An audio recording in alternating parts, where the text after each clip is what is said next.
كل إنسان فقير أنا صوّره يعلّمني درس، أبو أركان علّمني اليوم درس كلش مهم بالعائلة، قال لي: عمو أنا عندي 5 برقبتي وهاي الرزق الوحيد على هاي العربانة، أطلع من عندي 15,000 دينار وأعيش يوم كامل وأدفع فلوس الكهرباء والإنترنت والسحب همين، أتمنى الدعم إله من جهة عبد الله الشحماني، سعر اللافات مالته كلش يعني رخيص. باع متجول انت بسوق الصفافير؟ اي تمام. كل جمعة أنا هنا. كل جمعه هنا بالميدان وباقي الايام سوق الصفافير، باعوا لي عربانه مالته والنظافه، امشي عند النظافه هنا حجي.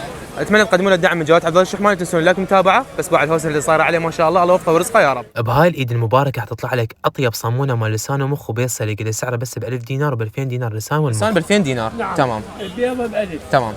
مشكل يا طماطة خيار طرشي عنبة. ايش قد تصير هاي؟ محمر. هو لفه ب2000. 2000 دينار يعني مشكل عندك انت. إيه. الله يوفقك ان شاء الله. مشكل كل جمعه انت بالميدان هنا موجود؟ كل جمعة أنا. وباقي الاماكن وين؟ باقي بسوق الصفافير. يعني متجول انت؟ نعم. تمام. والله العظيم يستاهل الدعم، بس بعد التعب مالته والرجفه هنا على اللفه مالته والنظافه. هسه حجرب وياكم اللسان والمخ. عاش ايدك حجي، كلش طيبه قلبي.